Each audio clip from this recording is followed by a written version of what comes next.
आम्रपाली अपने माता पिता की सगी संतान नहीं थी।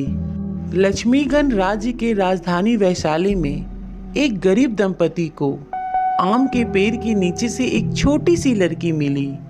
उसके माता पिता का नाम कोई नहीं जानता। वह आम के पेड़ के नीचे मिली, इसलिए उसका नाम आम्रपाली रख दिया गया।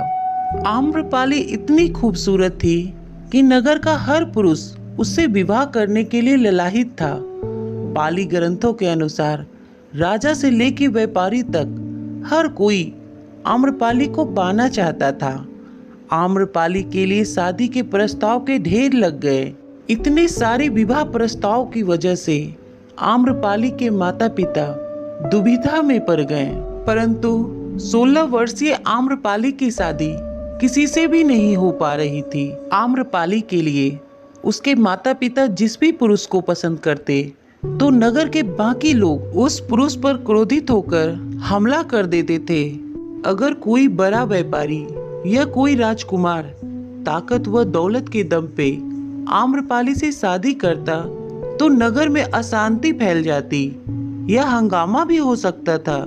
इसलिए अमीर और ताकतवर लोग भी ऐसा नहीं कर पा रहे थे। जब इस बात की खबर वैशाली के सांसदों तक पहुंची तो उन्होंने इस मुद्दे पर चर्चा करने का फैसला लिया।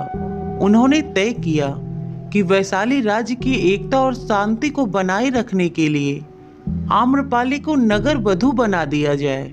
आम्रपाली को नगर वधू बनाने से वैशाली के लोग तो खुश हो गए, लेकिन इस तरह से आम्रपाली अपनी ही खूबसूरती का शिकार बन गई। आम्रपाली को जनपद कल्याणी की उपाधि दी गई। आम्रपाली को अपना महल मिला, साथ ही वह राज दरबार की नर्तकी भी बन गई। आम्रपाली की अद्भुत सुंदरता की बातें न केवल पूरे वैशाली राज्य में बल्कि दूर दूर तक फैली हुई थी।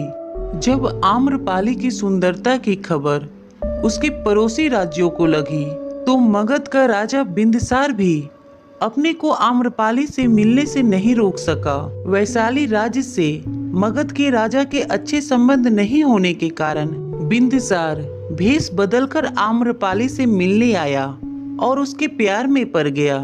एक बार जब बिंदसार ने वैशाली पर आक्रमण किया तब जाकर के आम्रपाली को बिंदसार के हकीकत का पता चला।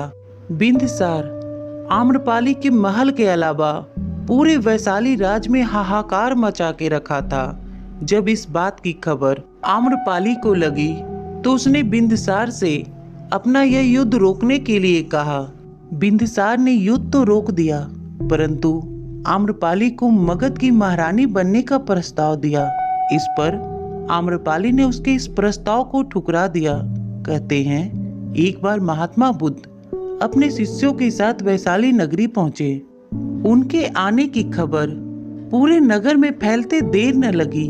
जिसे जब पता चलता वो तभी उनसे मिलने पहुंच जाता। महात्मा बुद्ध का चरित्र इतना प्रभावशाली था कि उनसे प्रभावित हुए बिना कोई रह ही नहीं सकता था।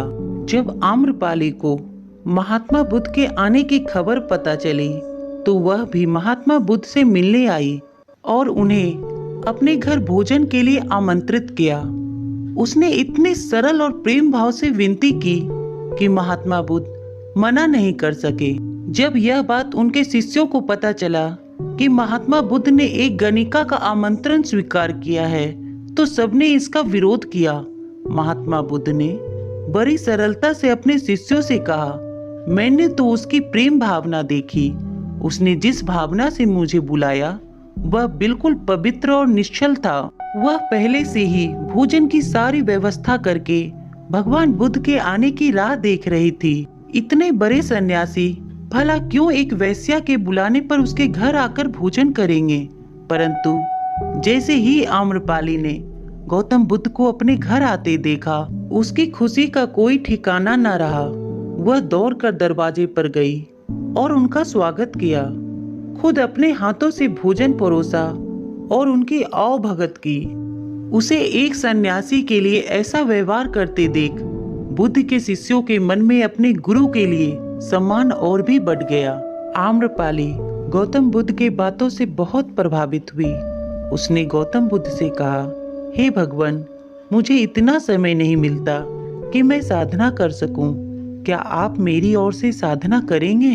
उनकी यह बात सुनकर गौतम बुद्ध ने उनसे हाँ कहा और कहा, क्या आज से तुम अपने महल की रोशनी 5 गुना बढ़ा देना, ताकि जब भी मैं तुम्हारे लिए साधना करूं तो यहाँ की रोशनी मुझ तक पहुंच सके।